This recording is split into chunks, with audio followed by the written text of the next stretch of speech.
Praise Lord everyone, आप सभी भाई बहनों को जय मसीह की। आइए फिर से परमेश्वर के एक पवित्र वचन को पढ़ेंगे। इस सुबह के समय आज के दिन की शुरुआत हम परमेश्वर के एक वचन से करते हैं। आज का वचन है, आप देख सकते हैं, 1 पतरस अध्याय 4 का पद संख्या 18।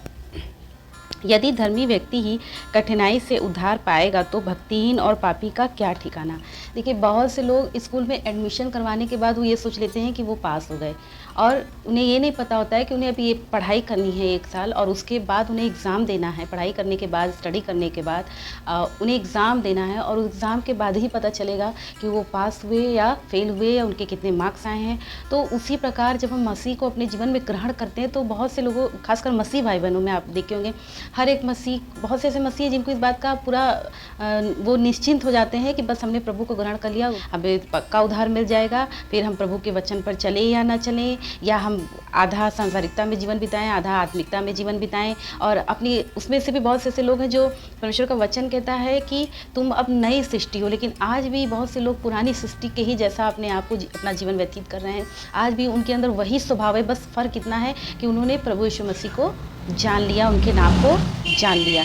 देखिए, शैतान भी प्रभु यीशु मसीह को जानता है। जब आपने देखा होगा कि जब प्रभु यीशु मसीह दुष्ट आत्मा को निकाल रहे थे तो वो क्या बोला कि हे परमेश्वर के पुत्र, शैतान ने क्या बोला कि हे परमेश्वर के पुत्र, तू मुझे क्यों सता रहा है, क्यों परेशान करने आया। तो शैतान को भी पता है कि प्रभु यीशु मसीह परमेश्वर का पुत्र है, और आपको भी पता है कि प्रभु यीशु मसीह परमेश्वर का पुत्र है। फ़र्क इतना है कि शैतान परमेश्वर की आज्ञा को नहीं मानता, नहीं चलता है, और आप भी यदि परमेश्वर को सिर्फ जानते हैं लेकिन उसके आज्ञा पे नहीं चलते हैं तो आप में और एक सांसारिक मनुष्य में क्या फ़र्क है। वो सिर्फ एडमिशन करवा लेने में ही बहादुरी नहीं है, बल्कि हमें पढ़ाई करना है, अध्ययन करना, और कोशिश करना है कि हम पास भी हो जाएं, क्योंकि वचन कहता है कि यदि धर्मी व्यक्ति ही कठिनाई से उद्धार पाएगा। देखिए, धर्मी व्यक्ति, परमेश्वर ने ये नहीं कहा है कि अधर्मी व्यक्ति कठिनाई से उद्धार पाएगा। धर्मी व्यक्ति यानी वो ऑलरेडी धर्मी व्यक्ति है। धर्मी व्यक्ति होने के बावजूद भी उसका कठिनाई से उद्धार मिलेगा। तो आप उनके बारे में सोचिए जो कि यहाँ वचन कहता है, तो भक्तिहीन और पापी का क्या ठिकाना। तो इस संसार में बहुत से ऐसे लोग हैं जो सच्चे ईश्वर को नहीं मानते, और ना ही उन पे विश्वास करते हैं, ना ही उनकी भक्ति करते हैं, ना ही उन्हें उद्धारकर्ता के रूप में ग्रहण करते हैं, और ना ही उस ईश्वर के अस्तित्व को स्वीकार करते हैं जो एक सच्चे ईश्वर हमारे प्रभु यीशु मसीह हैं। सोचिए उनका क्या होगा।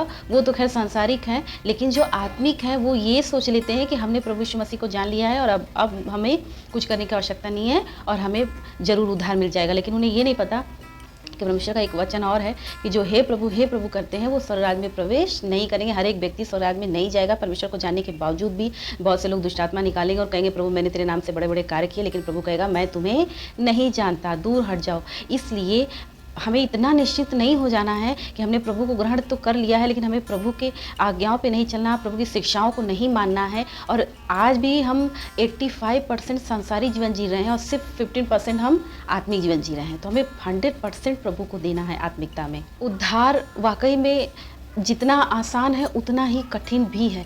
उद्धार परमेश्वर ने हमें श्वेत वेद में दिया है, यीशु मसीह पर जो विश्वास करे वो उद्धार पाएगा। लेकिन ये उन लोगों के लिए कि बहुत से संसार में ऐसे लोग हैं जो कि प्रभु यीशु मसीह को जानने के बाद भी आज भी वो पूर्ण रीति से प्रभु यीशु मसीह में अपने जीवन को व्यतीत नहीं करते हैं। प्रभु यीशु मसीह की शिक्षा के अनुसार अपने जीवन को नहीं व्यतीत करते, नहीं बिताते, अपने जीवन को ऐसे नहीं उन्होंने बदला है, और सिर्फ प्रभु को जान लेने में बहादुरी नहीं है। और बहुत से धर्मी लोग भी हैं। बाइबल में एक मनुष्य था जिसने प्रभु से कहा कि प्रभु मैं तो सब कुछ करता हूँ, मैं दान देता हूँ, मैं ये करता हूँ, मैं वो करता हूँ, मैं तेरी सारी आज्ञाओं पे चलता हूँ। लेकिन प्रभु ने क्या कहा कि अभी भी तुम में एक कमी है कि तुम अपना सारा धन बेच के कंगालों में बांट दो। तो हमारे जो धर्म के काम है वो हमें धर्मी बनाते हैं, लेकिन वो परमेश्वर की दृष्टि में मैले और चिथड़े हैं। हम प्रभु यीशु मसीह पर विश्वास करते हैं, यही सबसे बड़ा हमारा परमेश्वर को अपने जीवन में जब हम ग्रहण करते हैं तो ये हमारे लिए सबसे बड़ा उद्धार का मार्ग है। क्योंकि कभी कभी धर्मी व्यक्ति भी परमेश्वर के मार्ग पे चलते चलते भटक जाता है। शैतान उसका रास्ता अवरुद्ध करने लगता है। तमाम प्रकार की परीक्षाओं में, तमाम प्रकार की बुराइयों में, तमाम प्रकार के अभिलाषाओं में शैतान उन्हें फंसाता है। और जो परमेश्वर में अंत तक विश्वास योग्य रहेगा वही उद्धार पाएगा। इसीलिए स्वर्ग का मार्ग सकरा है और नर्क का मार्ग चौड़ा है। तो चौड़े मार्ग से न चलें। संसार के अधिकांश लोग चौड़े मार्ग को ही अपना रहे हैं, चौड़े मार्ग पे ही चलना पसंद करते हैं। वो धार्मिक कार्य तो करते हैं, लेकिन उन्हें ये नहीं पता कि उनकी ये धार्मिक कर्मकांड उन्हें स्वर्ग नहीं ले जा सकते, उनकी अच्छाइयाँ उन्हें स्वर्ग नहीं ले जा सकती।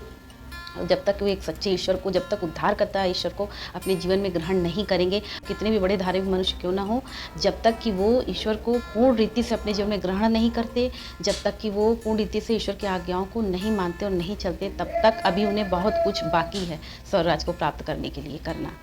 कोई भी धर्मी नहीं है, हर एक व्यक्ति पापी है और परमेश्वर के लहू बहाने के द्वारा, क्रूस पर अपना प्राण देने के द्वारा ही हमें परमेश्वर की ओर से उद्धार मिला है और इस उद्धार को प्राप्त करने के लिए हमें परमेश्वर की इच्छाओं पे और उसकी आज्ञाओं पे चलने की आवश्यकता है। प्रभु इन वचनों के द्वारा आप सभी भाई बहन को आशीष दे। सभी भाई बहनों को जय मसीह की।